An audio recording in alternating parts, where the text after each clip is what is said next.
சாதாரண மாலை வணக்கம் அல்ல, ஒரு பொன் மாலை வணக்கம்.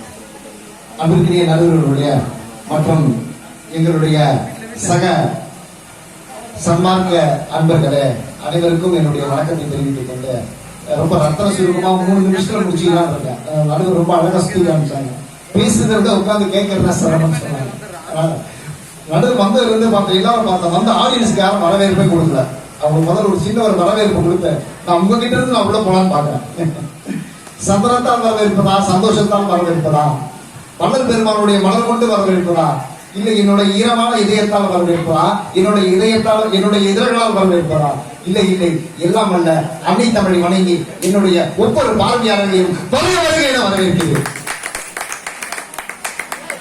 அன்புக்குரியவர்களே, பிரியமானதில்ல விழுக்க ஆன்மீக புரட்சி தான் என்பதை நம்ம ராசா தொலைய ரொம்ப அழகமா எங்களுக்கு உள்ள சாதகமா ரொம்ப தெளிவா அருமையா பேசிட்டாரு. எங்களுடைய ஆன்மீக புரட்சி என்னன்னா பெருமான் 2 வழியில ரொம்ப சிம்பிளா சொல்லிட்டாரு. சாதியும் சமயமும் மதமும் இனமும் அனைத்தும் ஆதியில் பொய்யன்னு உணர்த்திய அடிப்பெருஞ்சோதி. பெருமான் 9 வயசு 10 வயசு இருக்கிறப்போய அவை எல்லாம் பொய்யென்று உணர்த்திய பெரிய ஆன்மீக புரட்சியாக தான் நீங்கள் வளர்த்திருப்பாங்க. அதை மறுக்கவே முடியாது. அது எங்க வசம் உள்ளது. அடுத்து எங்க சைட்ல சொல்ற பார்ப்போம். சொன்னாங்க எல்லா உலகமும் என் உலகம் ஆகின, எல்லா சித்தம் என் சித்த ஆகின. அப்போ முழுக்க அதை ஆன்மீக புரட்சி தாங்க கடந்திருக்கேன். பெருமாள் ரொம்ப ரொம்ப ரொம்ப ரொம்ப தெளிவா அழகான சொல்றாங்கன்னா, ஆன்மீக புரட்சி என்பதை புரிந்து கொள்ளாமல் 4 விஷயம் இருக்குது. ஒரு விஷயத்தை சரியா புரிஞ்சுக்கிறவங்க அறிவாளியுமாங்க. ஒரு விஷயத்தை புரிஞ்சுக்கிட்டு அதை வணிகத்துறையா சிறப்பா போறவங்க என்ன சொல்லுவாங்க, புத்திசாலின்னு சொல்லுவாங்க. புரிந்து கொண்டாமல் நடித்துக் கொண்டு இருப்பவர்கள் ஏமாடி கோமாளி என்று தான் சொல்லுவோம். இது ஆன்மீக புரட்சி தான். முழுக்க என்கிட்ட பெருமாள் துவங்கிறது எல்லாமே ஆன்மீகம் சார்ந்த விஷயங்கள் தான். திண்ணையில் பார்த்தால் உங்களுக்கு ஆனந்த நடனம், வடமொழியில் பார்த்தால் அது அருள் நடனம். அந்த அருள் நடனம் என்பது ஆன்மீக புரட்சி என்ற 10 வயது அறியாமையோடு அது ஆன்மீக புரட்சியா? இல்லை, 10 வயது அறியாமையோடு, 20 வயது அழகோடு, 30 வயது ஆற்றலோடு, 40 வயது செல்வ பலத்தோடு, 50 வயது அனுபவத்தோடு, 60 வயது அமைதியோடு, 70 வயது இருந்தால் கோயில் சன்னதியோடு, 80 வயது இருந்தால் ஒரு சன்னதியோடு. இதுதான் எங்கள் ஆன்மீக புரட்சி. ஆலயம் என்பது ரொம்ப அற்புதமா சொன்னாங்க. நந்தனாரை பத்தி சொன்னாங்க. சிரமத்துல பெருமாளுக்கு ஏற்பட்ட விஷயம் சொன்னாங்க. அது ஆன்மீக புரட்சி தானே. இன்னைக்கு அது வந்து நீங்க வழிபடுத்தி இருக்கிறோம். அது வந்து ஒரு 3 பாட்டு அமைச்சிருக்கோம். நாய் போகும் குளத்துக்குள்ள நான் போனா தோஷமா, அது செத்து மிதக்க தவிர என்ன உள்ள சுத்தமா, 10 மாதம் சுமந்து பெற்ற மனுஷன் நான் அல்லவா, மனத்தை தொட்டா மட்டும் கூட கையதானே கழுவுறான், மனிதன் என்ன தொட்டா மட்டும் தீட்டு என்று சொல்றான். அது ஆன்மீக புரட்சி தானே. அந்த ஆன்மீக புரட்சி என்பது உள்ள ஒளிஞ்சிருக்கு. என்ன சொல்லுவாங்க, ஒரு எரிமலை எப்படின்னு சொல்றாங்க, விலாசமுள்ள எரிமலைகள் கூட தாங்கள் வெடிக்க போகும் செய்தியை விளம்பரப்படுத்தி கொடுக்கின்றன. இந்த ஆன்மீக புரட்சி என்பது ஒரு மௌனமான புரட்சியாக இந்த சமுதாயத்தில் வள்ளல் பெருமானுடைய சன்மார்க்க புரட்சி கட்டாயம் வெடிக்கும். அது எங்கள் நடுவர் தலைமையிலே வெடிக்கும். ஏனென்றால் நடுவரே ஒரு புரட்சியாளர் தான். ரொம்ப அற்புதமா சொன்னாங்க. முழுக்க கம்யூனிஸ்ட் சித்தாந்தம் அதுல இருந்து அவங்க வந்திருக்காங்க. அப்போ கம்யூனிஸ்ட் சித்தாந்தம் என்பது ஆன்மீக புரட்சி, பாரதி என்பது ஆன்மீக புரட்சி. பாரதி ரொம்ப அழகா சொன்னாங்க, காக்கை குருவி எங்கள் சாதி, வான் கடலும் மலையும் எங்கள் கூட்டம், நோக்கம் திசையெல்லாம் நாமன்று வேறில்லை, நோக்கடியாட்டம். அதே இடம் பெருமான் சொன்னார். எல்லா உயிர்களும் என் உயிராக ஒண்ணு தொடர்பு இருக்குல்ல. பாரதி அச்சமில்லை சொன்னான். பெருமாள் எங்க சொன்னாரு, இனி நான் அச்சப்பட மாட்டேன்னு என் குருவின் ஆணையிட்டேன். இக்கரை கிடப்பது அக்கறையே, அங்கே இனிப்பது சிதம்பர சக்கரையே. அதான் எங்கள் ஆன்மீக புரட்சி.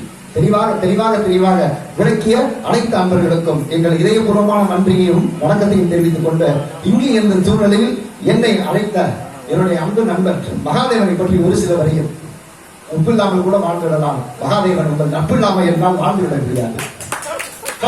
கண்ணீர் வந்தால் துடைக்கும் நல்ல நண்பன் அல்ல, கண்ணீரே வராமல் பார்த்துக் கொள்வதுதான் நல்ல நண்பன். அந்த நண்பன் தான் மகாதேவன்.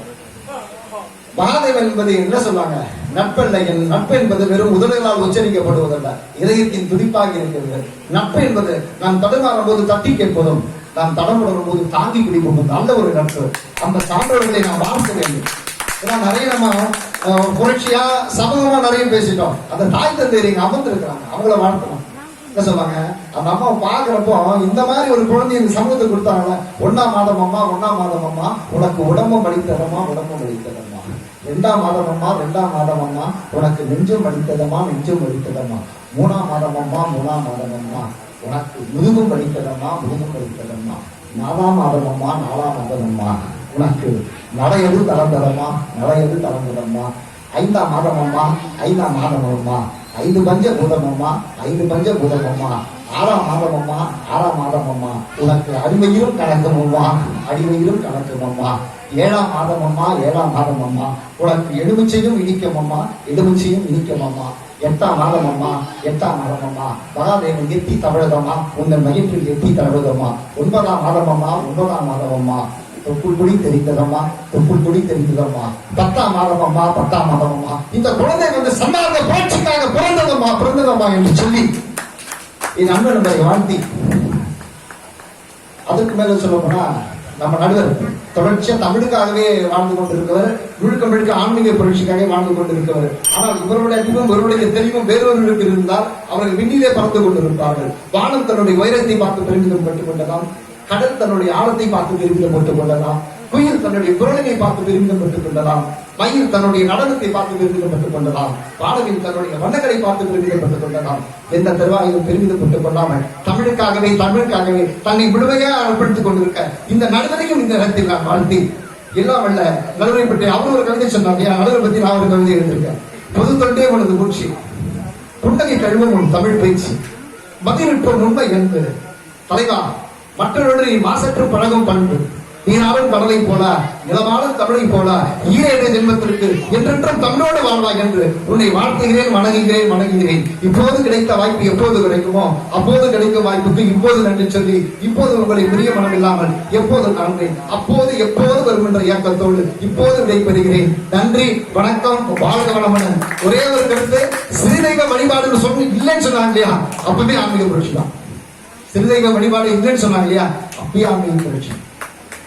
சாதி, சமயம், மதம், இனம் ஒரு காலகட்டத்தில் 50 ஆண்டுகளுக்கு முன்னாடி கோயிலுக்குள்ள போனோம்னு சொன்னா இந்துக்கள் அல்லாதான் உள்ளே வருவதற்கு அனுமதி அல்லன்னாங்க. அதை எல்லாம் உடைத்த ஒரு பெரிய ஆன்மீக புரட்சியாளர் எங்கள் வள்ளல் பெருமான் என்று சொல்லி இடம்பெறுகிறேன். நன்றி, வணக்கம். கடலில் மேலோடு நோக்கி